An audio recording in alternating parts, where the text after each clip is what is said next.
1, 2, 3, come on! Kabay, nakita nyo? Okay na kabay? Sana nagustuhan nyo. Natin mga audience, bilugan natin to rito.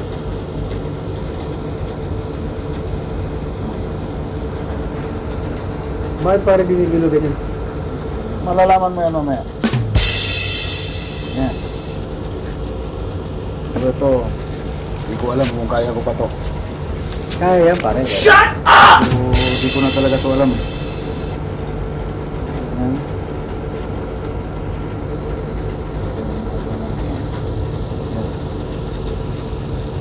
Yan, masasagot mo na ba yung tanong mo kung bakit natin binibilugan yan? Walang guideline. Yan, exactly.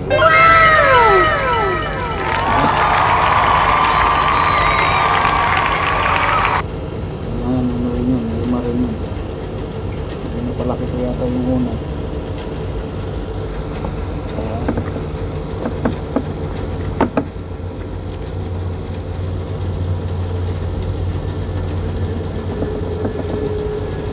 Yan mga kabay.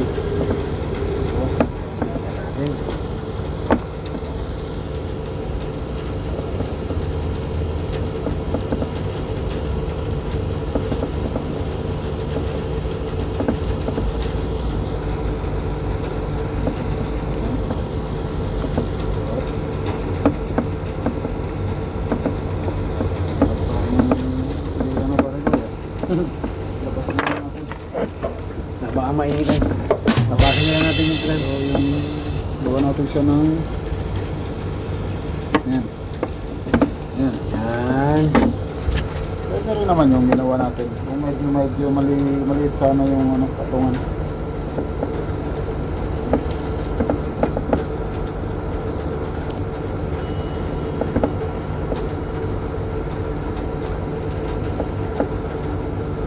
Hindi ko na pala kabisado ka.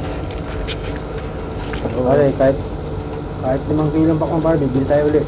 Say what again? Say what again? Pagandahin pa rin. Kahit masabihin natin wala na tayong practice. Dahil sa subscriber natin. Yan. Para ka lang gumawa ng stock. Come on! So ngayon, ganun lang natin ito. Yan. Yan ang basic ano nito sa pag-ukit ng watermelon. Say what again? Say what again? I dare you! I double dare you! Kung naglalaro. Yan. Star na. Ngayon, di pa dyan nagtatapos. Gaganyanan ulit natin yan. Yan. Ulit-ulit lang. Madali lang. Basta alam nyo lang kung paano umpisahan. Kasi, ganun lang. Paulit-ulit lang hanggang matapos. Yan. So, ito is ano lang to, yung basic lang ng pag-uukit. Ngayon,